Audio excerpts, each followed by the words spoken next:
Hi, my name's Christine Chester. I'm one of the partners at Screens for Printing, and in this video I'm going to talk to you about colour mixing, essentially from the primaries. Our inks, they have an extender in them which slows their drying time down a little bit so that they can be easily used through the screens that we provide. And also they are designed to be ironed once they are dry.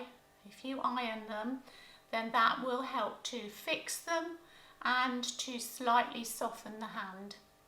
We don't provide a huge range of colours. This video is about how you can best use our range of colours to mix any colour that you want, essentially. We have cool primaries and warm primaries, and the primary colours are red, yellow and blue. The reason we have cool primaries and warm primaries is because we can't get pure primary colours in pigment, only in light. So when you are trying to mix pigments together to create secondary colours, orange, green, purple, and you want bright colours that aren't looking dirty, then you need to think about the right primary. Do you need cool primaries or warm primaries? We do have some secondary colours in our colour range. We have a violet, a sea green and an orange. The sea green and the violet are both quite dark, but with the use of extender, that is the base with which all of the inks are mixed, it's the fabric medium. With extender over white fabric or white paper, all colours will lighten up, including the sea green and the violet. It'll also tell you the difference between transparent white, our semi-opaque white, and full opaque white, and what a difference that makes and how you can therefore put colour over dark fabrics. All our inks are transparent, and therefore whatever you are printing onto, the colour that you are printing onto will show through the colour that you are printing with. Here we have our warm primaries. Our red, golden yellow and mid blue. And they come out, I'm just going to do it on paper.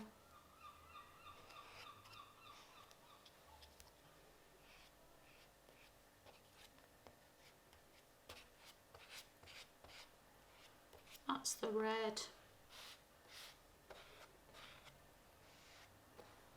And that's the mid blue. Essentially, in this group, every colour has a little bit of red in it. So the golden yellow is a warm yellow. It's got a little bit of red in it, pushing it towards orange. The red is a warm red, and the blue is a warm blue. It's pushing towards the purple. It's not green. If I want to mix orange, which contains red and yellow, then I will mix it better with this red and this yellow. When you're mixing colours, always add the dark to the light, because you never know, if you try to mix the light into the dark, you could be spending a lot of paint. And when you're mixing colours, you really do have to mix them thoroughly. And there's my orange.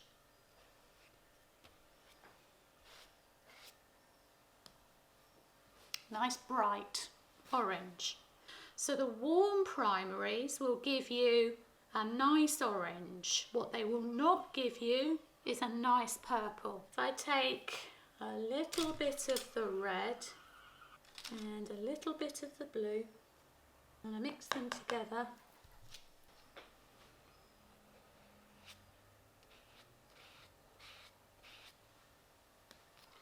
what you have is a kind of purple, but it's not bright. It's not bright by any means. It's a dull purple, and that's because the red that I've used is a warm red, and the warm red has a little bit of yellow in it to make it warm. And what you're then doing is mixing red, blue and a little bit of yellow that's in the red, and that is the three primaries together, which makes mud. Basically it makes grey or brown. So you're pushing your purple towards a grey. Quite a nice colour, but it's not bright purple. And here we have the cool primaries that we provide as a set. That is lemon yellow, magenta, which is the red, and turquoise. But they're very different from each other. So they're still yellow, red, blue. But actually what these colours all have in common is blue. So the warm colours, the warm primaries, all have red in common. The cool primaries all have blue in common. So the lemon yellow is cool. It's almost going towards lime green. The magenta is a cool pink. It's going towards purple. It's going towards the blue. And then the turquoise is that acidy blue. But these colours mix really nicely are greens. So a tiny bit of blue in there. And look at the difference that's made. I mean, in all of that yellow, I had a tiniest spot of blue. So if you're trying to get a lime green or a very, very pale grass green, then you really do only need a very small spot of blue. And then if I want to go to an emerald, I can put more blue in.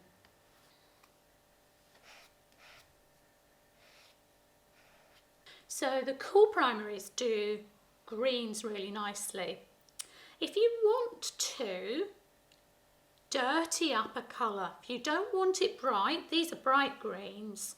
If you don't want it bright and you want a grass green or something that says trees in July, then the teeniest hint of red will do that for you.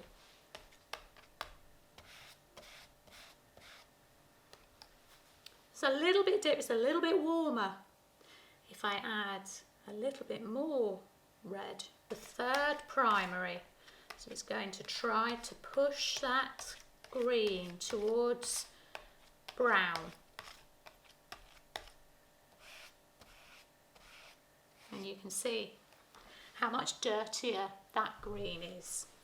Now, unfortunately, if you like purples, one of our primary sets is not going to help you. You must buy the magenta from the cool primaries and the mid blue from the warm primaries. Here's my magenta. Here is my mid blue.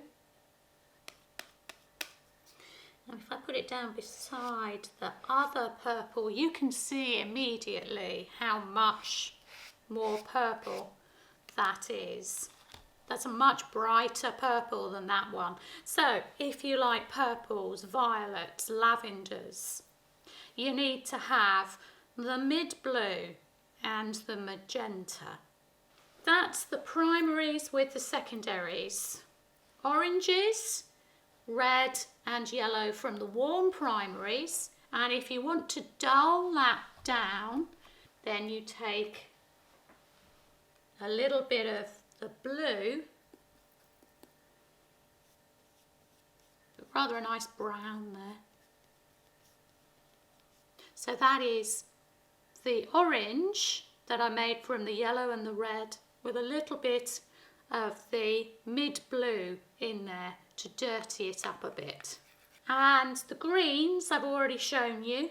You dirty that up by using a little bit of the magenta in the mix between the turquoise and the lemon yellow in the cool primary set. And if you want purples, you just need the magenta and the mid blue. Sometimes you might want to make them paler. The way to make these colours paler on white is to just thin them out with some extender base. And our extender base helps the colours go more transparent. So if we take the purple that I've mixed, and one of the reasons I'm doing this is because it's a dark colour, and I put it on the paper, that's full strength. If I then add some extender, and you can see already what a difference. If I then try a little bit more extender,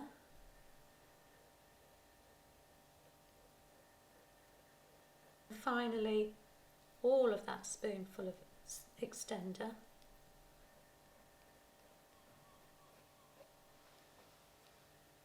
you can see that I have now 4 different tones of my dark purple colour.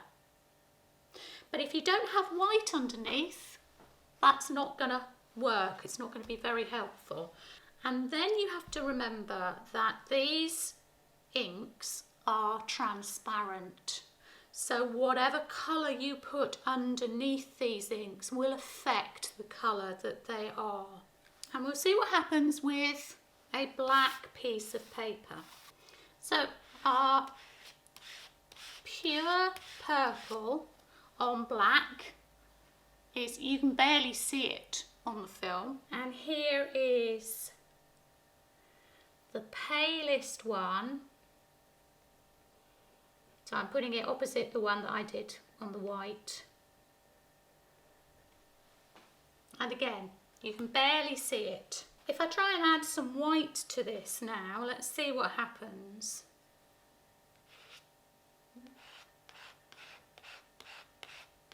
Not very well mixed, but you can actually begin to see that. So I've put in about as much white as I put in extender base, so I'll put it opposite this one. And you can now see that purple against that black. So the white does help to bring out the colour much better than adding extender base. If you're working on a dark colour or a coloured fabric, then it's better to add some white than it is to add extender. Now we do have opaque white. We don't recommend it to people who are just beginning with either their colour mixing or their screen printing. And the reason for that is the opaque white is very stiff and gloopy. So on black, this is the transparent white. And this is the opaque white. There's much more coverage with this, and that's because the stuff in it to make it more opaque, and that in its turn makes it stiffer. It is perfectly possible to mix this 50-50, which is what we would recommend. That gives you a better consistency for the white. So here is the 50-50. There's a marginal difference, but it's a much easier consistency to work with. Now the other thing to remember is that acrylics always dry a little darker. Adding the opaque white will make colours more pastel, both on white fabric and on dark colours as well. And of course the other colour we have is black. And what is the role of black? Well, traditionally the role of black is to make colours darker. And that works fine for most colours. So here we have the turquoise. Beautiful bright turquoise. And then with the black added, you get a darker, almost teal colour. A little bit more black. And so you get tones of the blue. So let's try the same with the red. Here is the red. This is the warm red.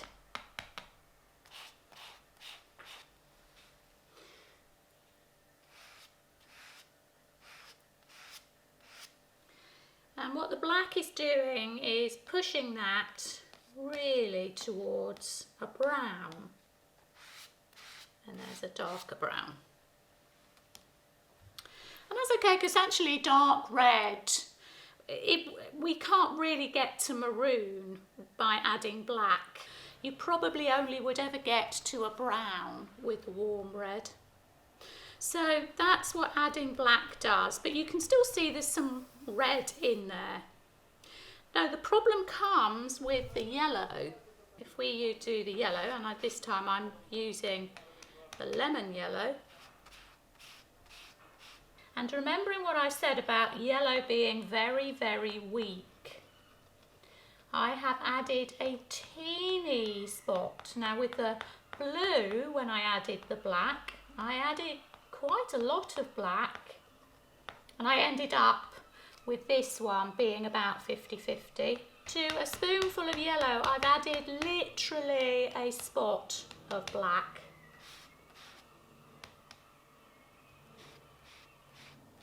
And okay, it's getting a bit darker. A dark yellow should go to a brown, should go to yellow ochre. But actually the moment you add black, what you're actually seeing is olive green.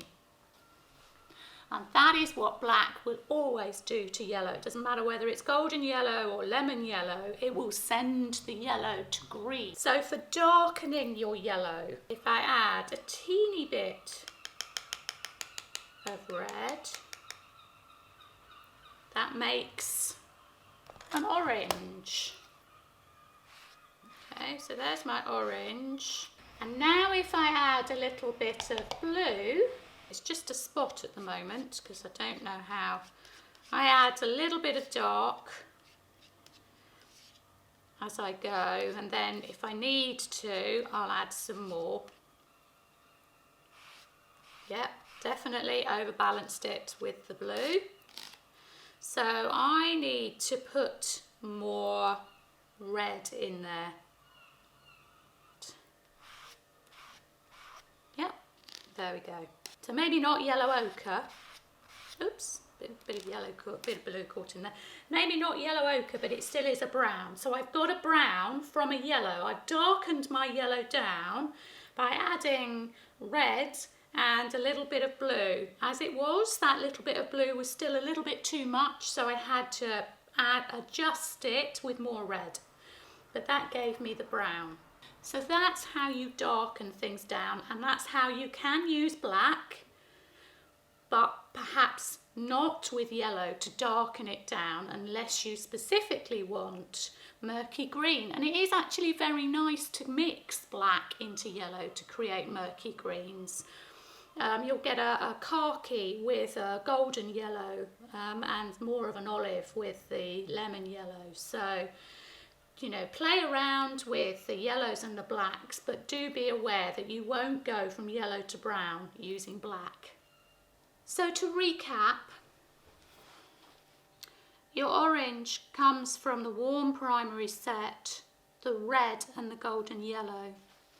And if you want to go for brown, warm brown, then just add a little bit of the mid blue in and you'll begin to go into the browns.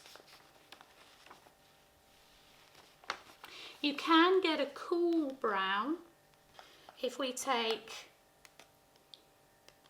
that green and we put more magenta in.